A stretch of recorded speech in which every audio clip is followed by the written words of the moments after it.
In 1896, America had a watershed in its electoral and political process because in that year, the Democratic Party nominated William Jennings Bryan to be the candidate for president. William Jennings Bryan campaigned on a platform of opposition to the gold standard and in favor of an inflationary monetary policy. The result of that was that the Democratic Party, which up until that very moment had been equal to and usually superior to the Republican Party in electoral activity, suffered a major defeat from which it did not recover until 1932. Woodrow Wilson was elected in 1912 and 1916 as a minority president, and the Republicans were able to consolidate a huge constituency taken from the Democrats among the working class voters in the United States. Now, up until then, the Democratic Party had been the party of the gold standard. And when Bryan and his followers went into the Democratic constituencies, they were laughed out of the halls. To give you one example, in Milwaukee, which had been a very, very strong constituency for the Democratic Party because it was a city mostly made up of German Americans who were staunch supporters of the gold standard, the Democratic congressional candidate Schiller was asked if you were going to replace gold with silver, couldn't you replace it with other commodities? And he said, yes, of course, it could be anything. It could be timber, it could be silver, it could be copper. And someone in the audience said, how about sauerkraut? And he said, sure, it could be sauerkraut. And to a German-American audience, the idea that sauerkraut was a standard of value was laughed out of the hall, and the Republicans plastered the city with the slogan Schiller and sauerkraut. And for the first time, and then for decades after, the Milwaukee became a Republican stronghold after being decades a Democratic stronghold. Now, what was that tradition that was being betrayed by the nomination of William Jennings Bryan and the substitution of a anti-hard money platform? Let me quote two quotations from the main journal of the Democratic Party in the 19th century, the Democratic Review. Democratic Review held that legislation was responsible, quote, for 9/10 of all evil, moral and physical, by which mankind has been afflicted, unquote.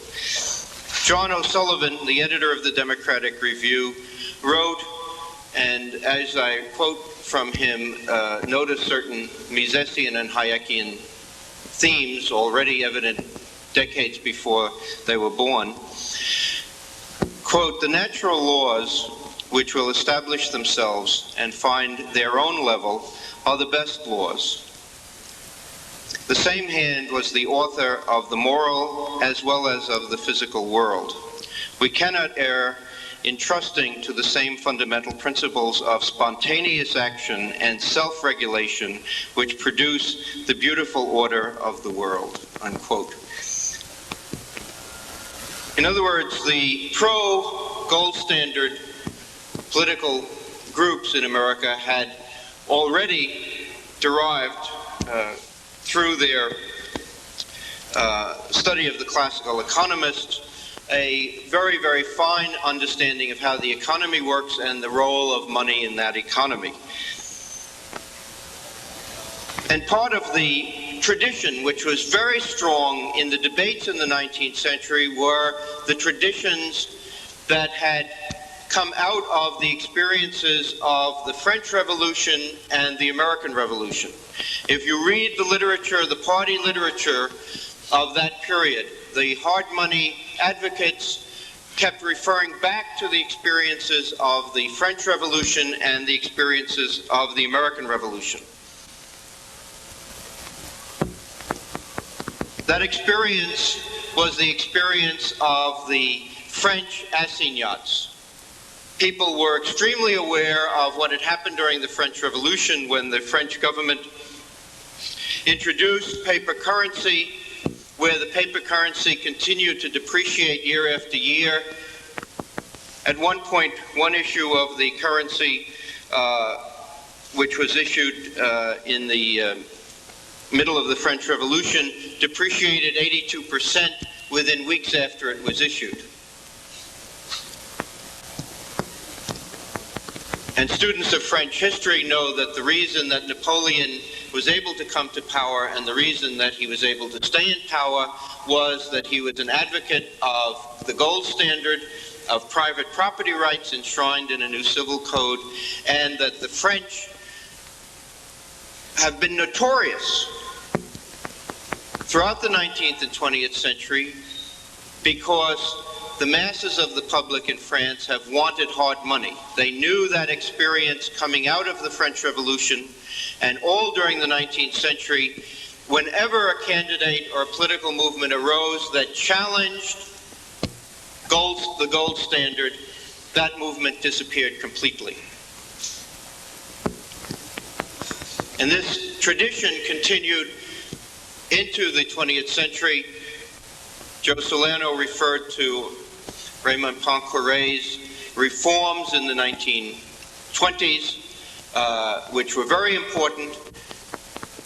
And this spirit continued on in French political life, even after the brief interlude of the Popular Front in 1936.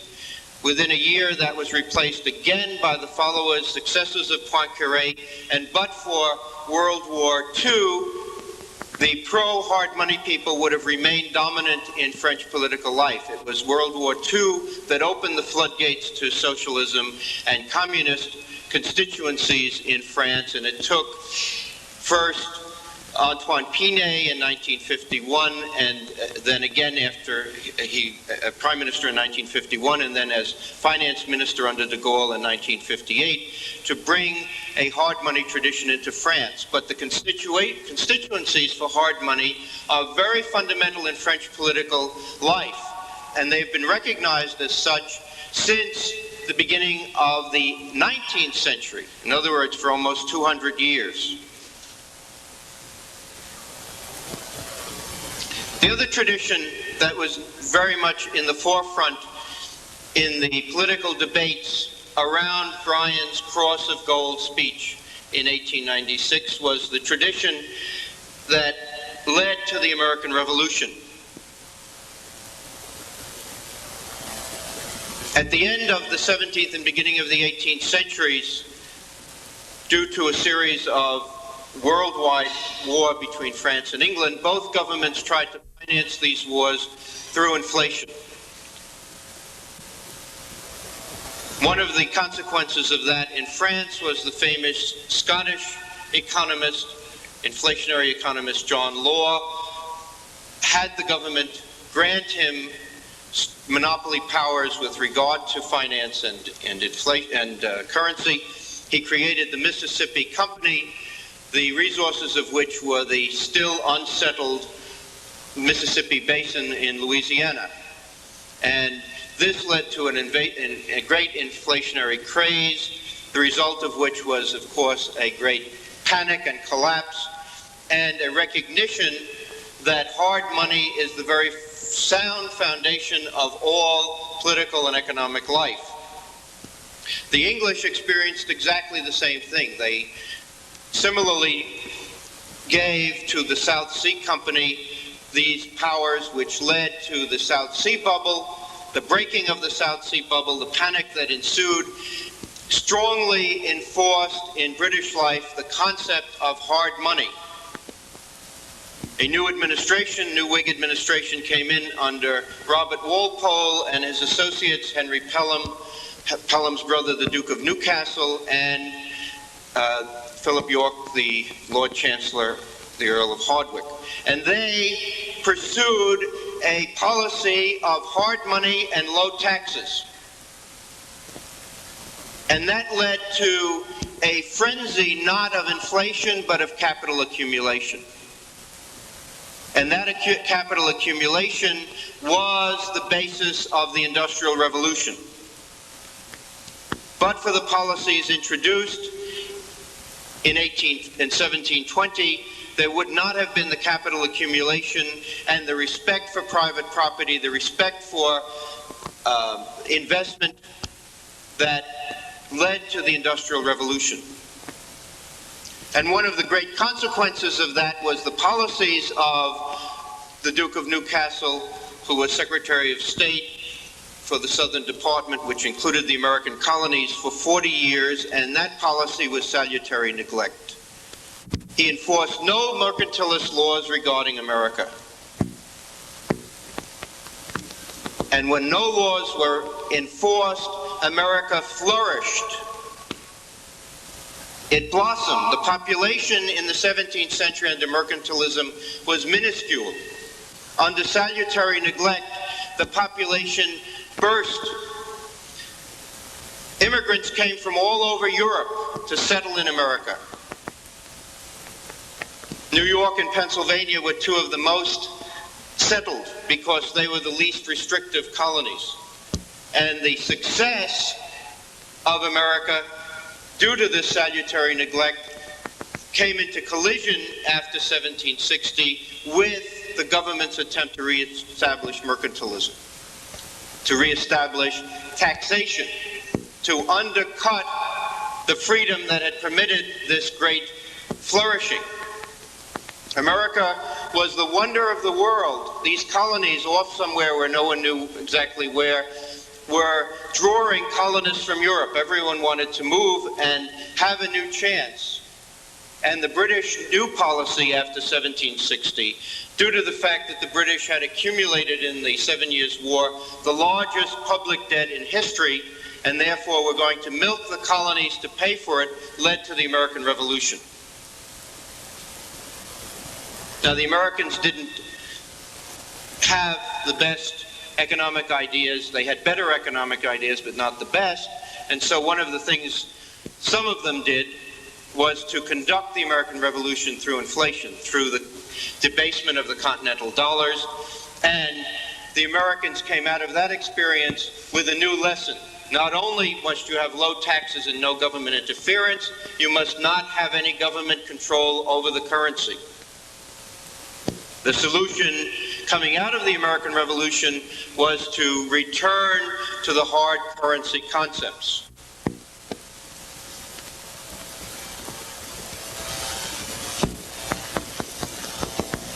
As Murray Rothbard pointed out yesterday,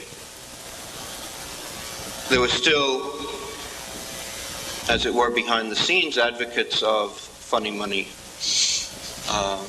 Alexander Hamilton, for example.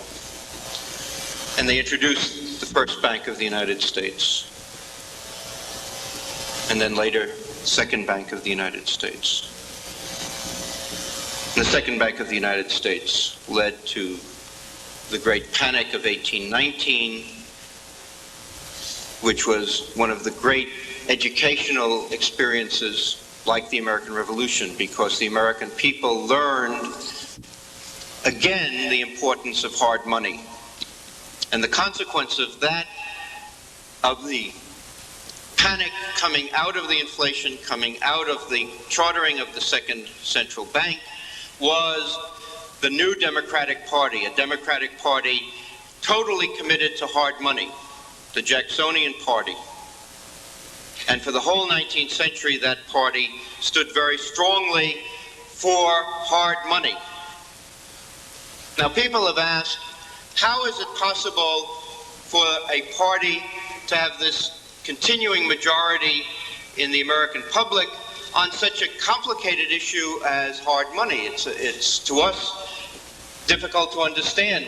We try to make people understand better about money, and it's very difficult. And here we have an American public that we would think after 150 years is so much wiser than those primitive people of that period. At the least, we know that the people of that period did not have the advantage of the public school system, and we now have a population so well educated that the public education system is so ingrained that, and yet we can't make them understand about hard money. It boggles the mind that the people who had never had the public school experience were hard money voters in a majority. How did they get excited about hard money? They'd march around town, campaigns, bonfires, speeches. Well, it's because that wasn't the only issue that confronted them. There were other issues, and those other issues, when consistently presented, connected in with hard money. In fact, one of the other issues was private schools versus public schools. The Democratic Party was the party of personal liberty and economic freedom. Personal liberty meant the right to send children to whatever schools the parents wanted, and for those parents not to be burdened with the extra payments to support other people's children going to other schools. The great debates in the 19th century over private versus public education was something that every family in America was concerned about. And those voters, through the Democratic Party leaders, was shown that the same principle of freedom of education was the same principle behind it as hard money, freedom from economic regulation, low taxation.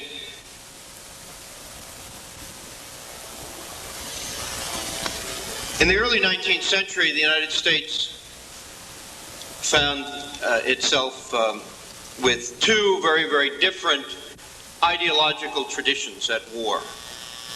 And they had political connotations, political implications. One was a new theological approach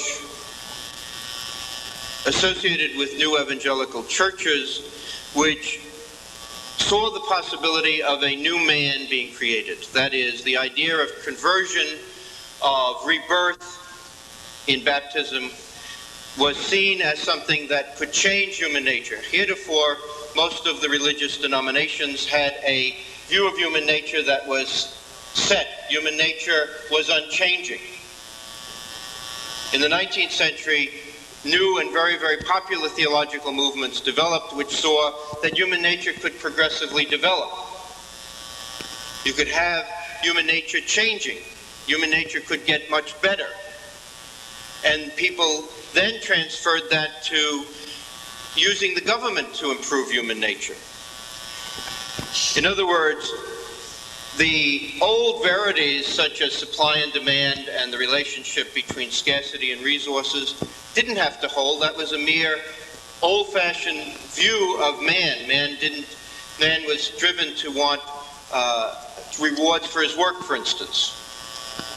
It was a very similar ideology to modern socialist ideology. That is, for instance, in Cuba, where they say incentives aren't necessary, material incentives aren't necessary, use ideological incentives, that Cuba will be the great industrial center of the Western world because it hasn't been because people were driven by greed. Now, under Castro, Cuba is driven by non-economic incentives and therefore would become a great industrial center, and we see how that has been proven.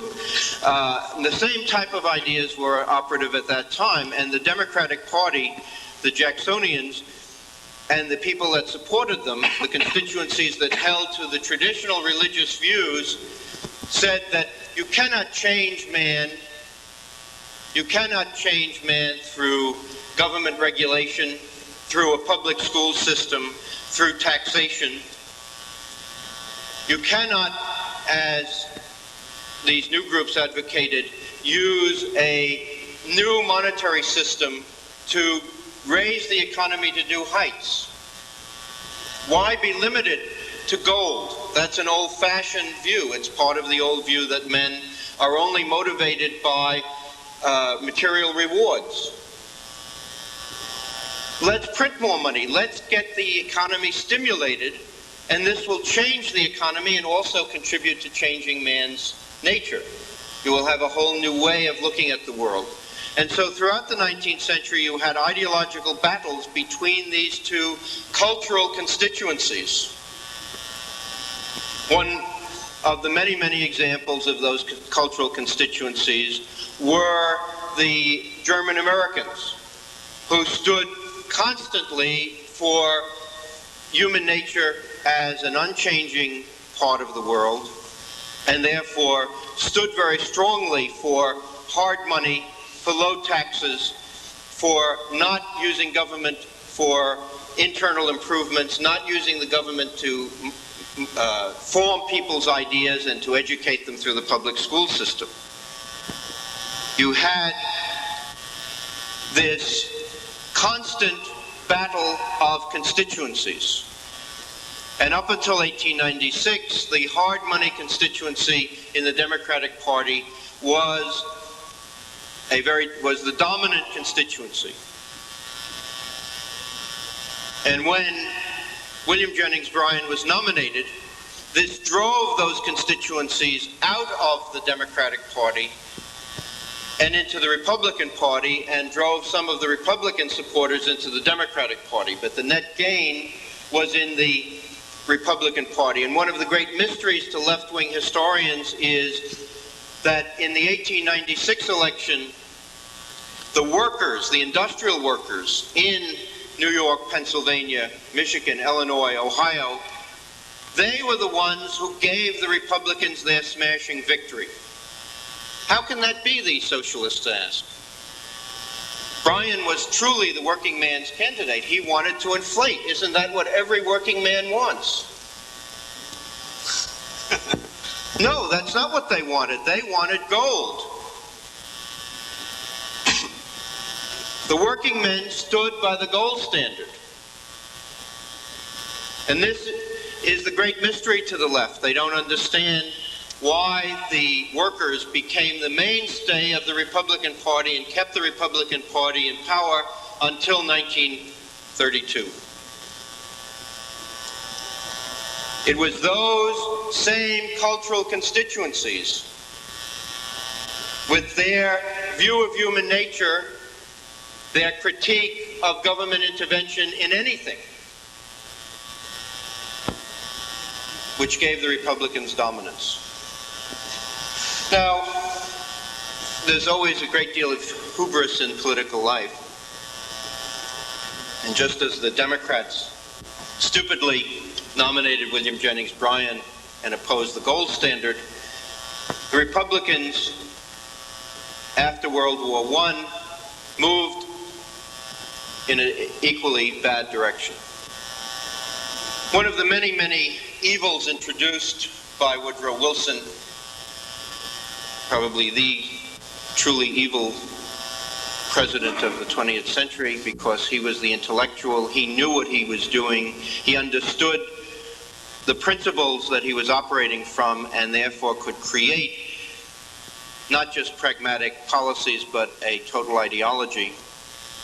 And one of the aspects of that was the introduction of prohibition. And although introduced by the Democrats, who jumped on the bandwagon as its main proponents? The Republicans. The Republicans decided they were going to save humanity from drink. So they became the main proponents of prohibition. And all of these constituencies that had swung in 1896 to support the Republicans on the gold standard issue swung away, because this was an equally important issue to them. Gold standard wasn't being challenged by the Democrats any longer, but the Democrats, having put in prohibition, became the main opponents of prohibition. The great daily machine in Chicago was founded in the early 1920s by Anton Cermak on the anti-prohibition issue. In the 1920s, Chicago was a Republican city.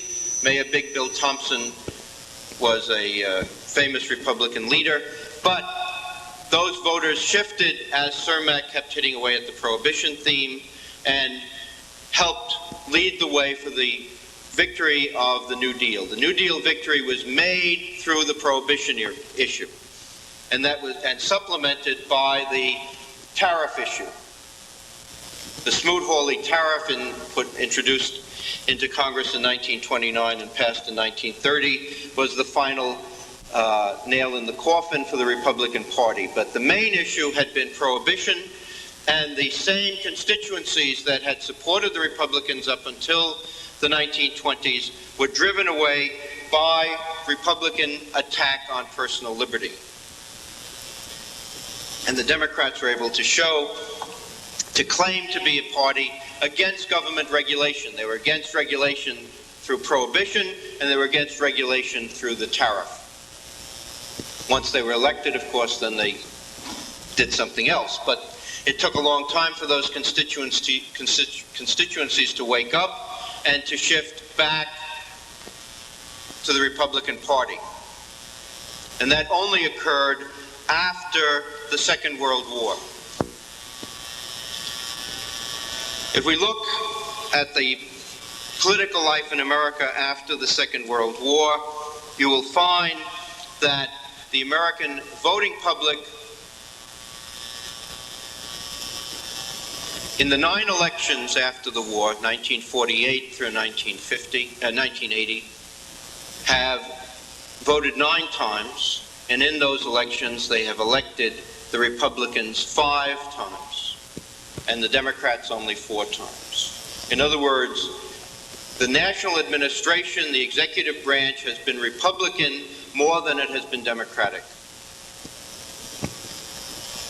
There are many reasons why we don't recognize that, we don't feel that in our bones, even though those are the facts. But be that as it may, the American people have been electing Republican presidents more than Democratic presidents. And they have been electing Democratic Congresses and Democratic legislatures while electing Republican presidents and Republican governors. Now, why is that? First of all, the main thrust in American politics since World War II has been the huge growth of suburban homeowning. And those people, many of whom had been Democratic voters in the 30s and through World War II, became Republican voters. They were voting against the tendencies of the Democrats towards inflation. As homeowners, homeowning has been the single most important educational experience for voters, teaching them the effects of inflation. It's something they live with every day. They see the value of property changing. They see the taxes on their property changing. And it is the single most important political fact in American life. And the Republicans have been the beneficiaries of that.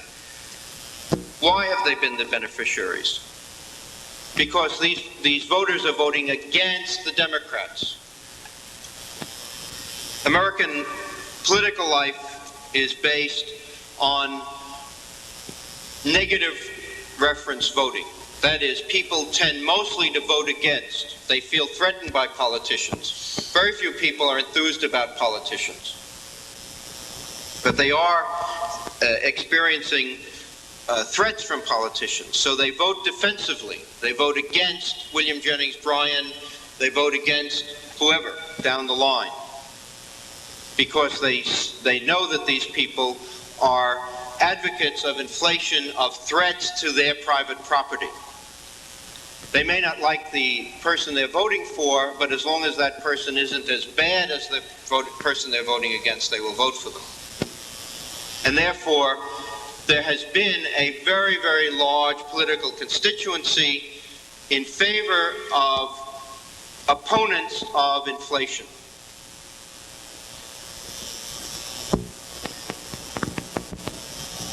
If you look at American political life, you will see the fact that in major states and in the presidency, the Republicans have occupied the State House or the White House more than the Democrats, while the Democrats have controlled the legislatures.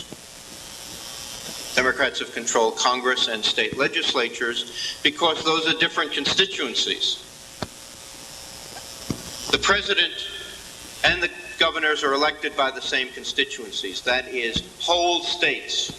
The president through the Electoral College, the governors directly.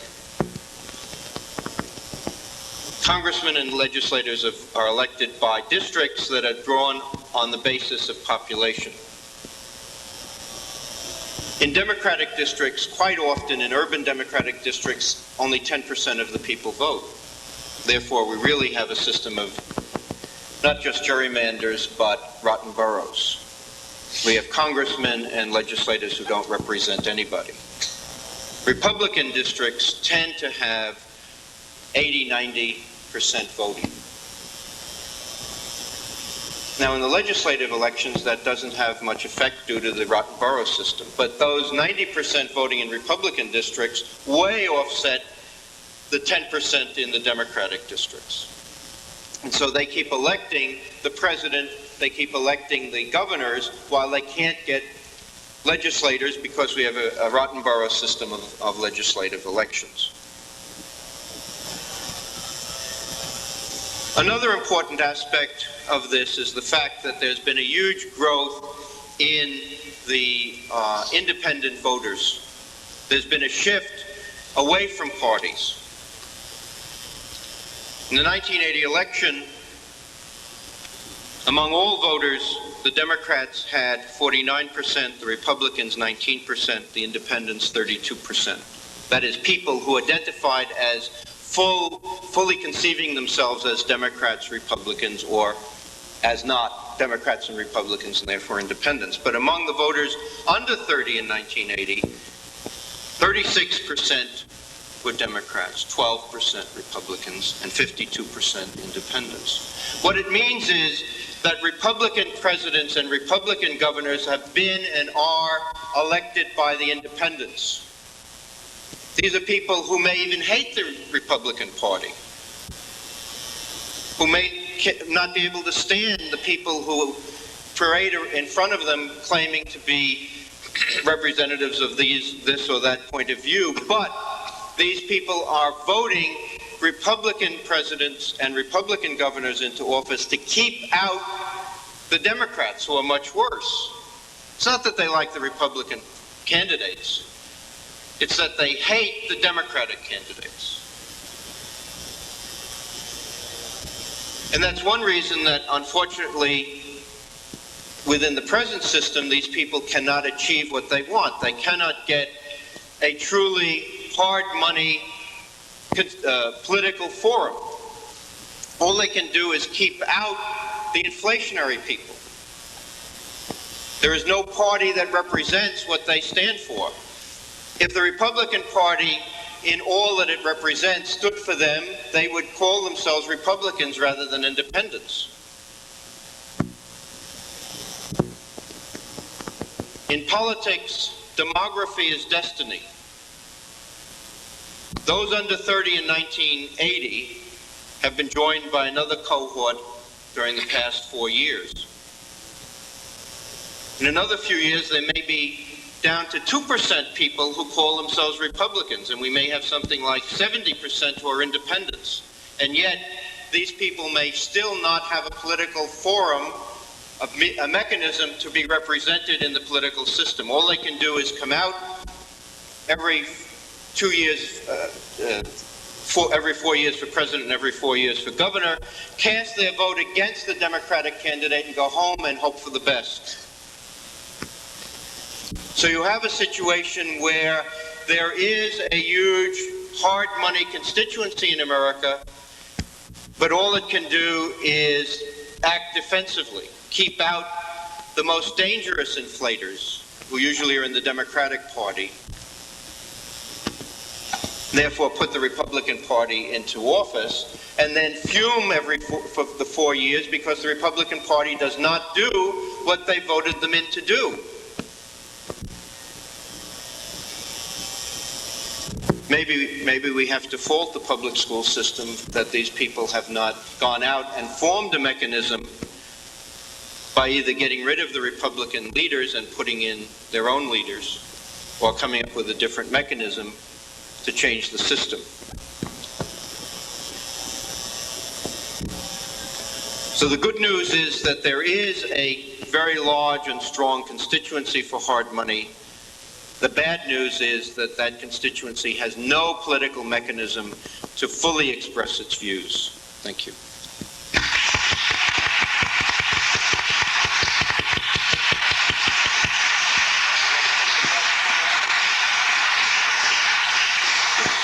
Before we begin the formal question, I'd like to take the privilege of the chair to make one remark.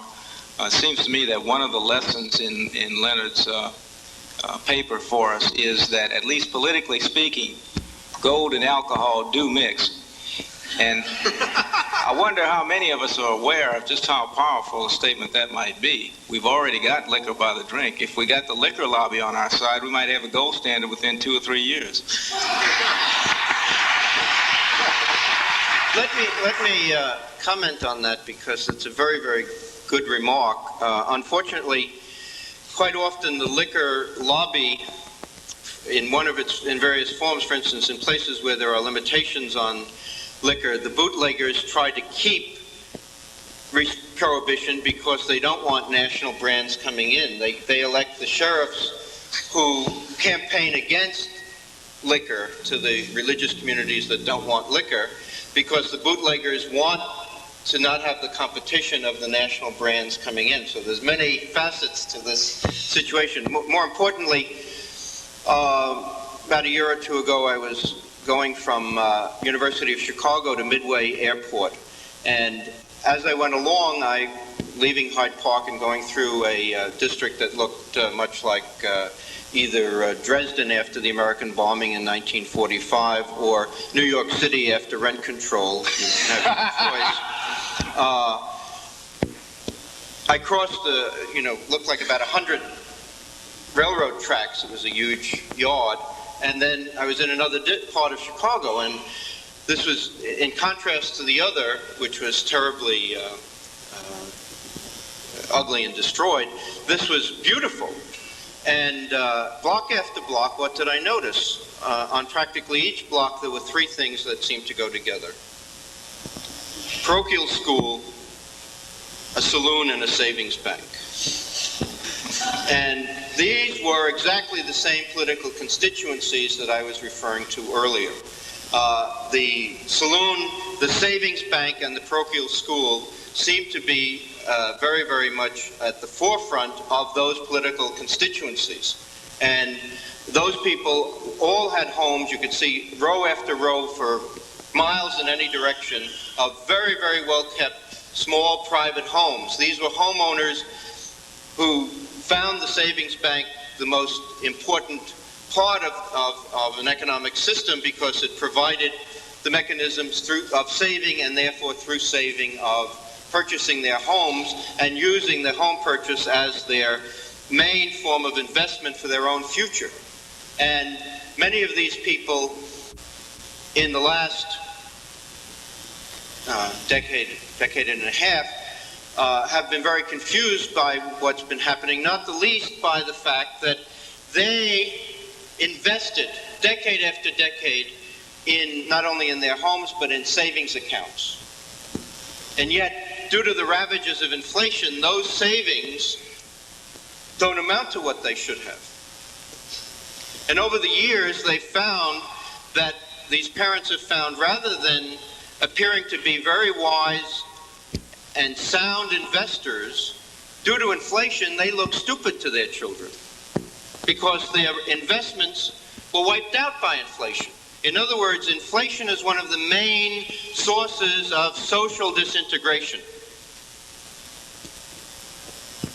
Some people, like the populists like Viggory, try to separate the economic and social issues. There's no separation, and that's what the 19th century laissez-faire advocates understood. Personal liberty and economic freedom go together.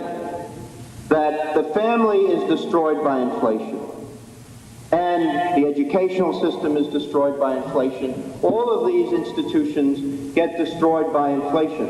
If you cannot control the money supply, if you cannot have hard money it doesn't only wreck the price mechanisms, estimation of future investments, it also undermines all the social institutions of society.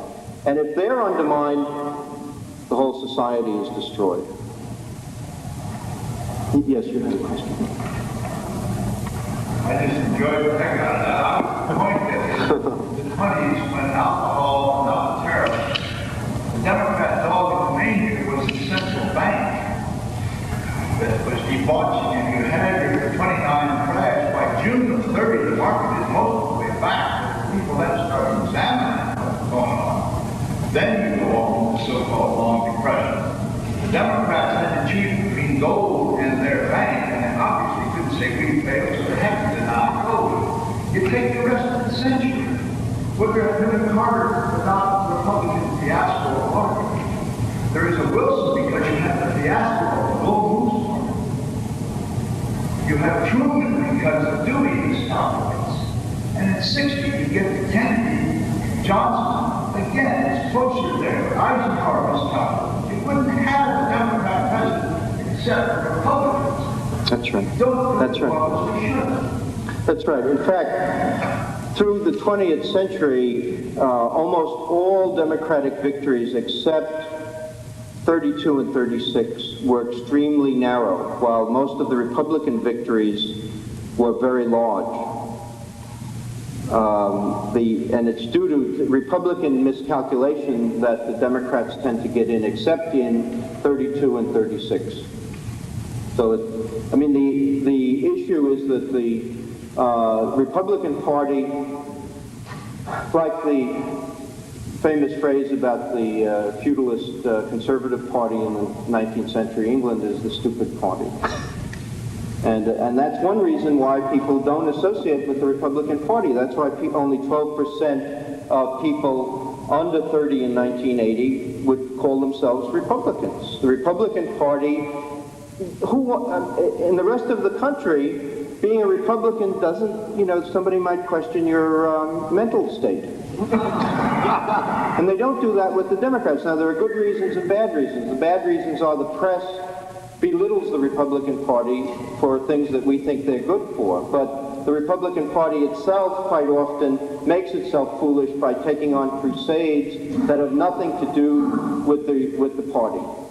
And it's a danger because President Reagan himself could take on that image, thinking he has constituencies that don't exist.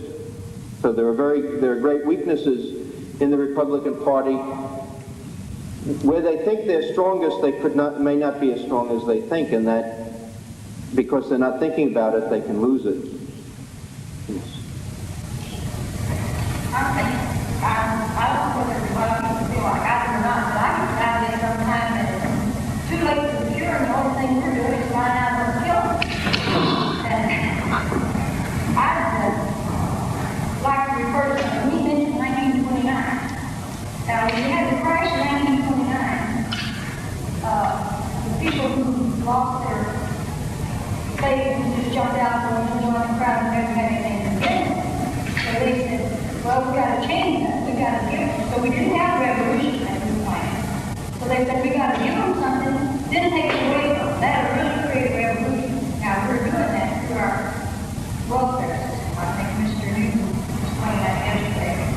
Now, we read where who financed Bolshevism in Russia. We read where Wall Street financed Hitler. We read all those things. And how are we going to have access? Say if we get the gold standard, how do we get access to the people that implement it and manipulate it? I mean, I think that's the concern of the people. Is who manipulates it? Once we implement it, who manipulates it? Well, the whole concept of the gold standard is to take it out of the hands of the politicians. If you have a gold standard, then the government can't be involved in at least in money. It can be involved in a lot of other things, and then those things have to be abolished also. But up until what we first have to do is abolish the connection between the government and money. Just as we have separation of church and state, we need separation of education and state, and separation of money in the state. And that We have to put it in those terms of separation of money and the state before people can fully grasp the dichotomy that it's ridiculous to have the government in handling money, just as it's ridiculous to have the government involved in theology.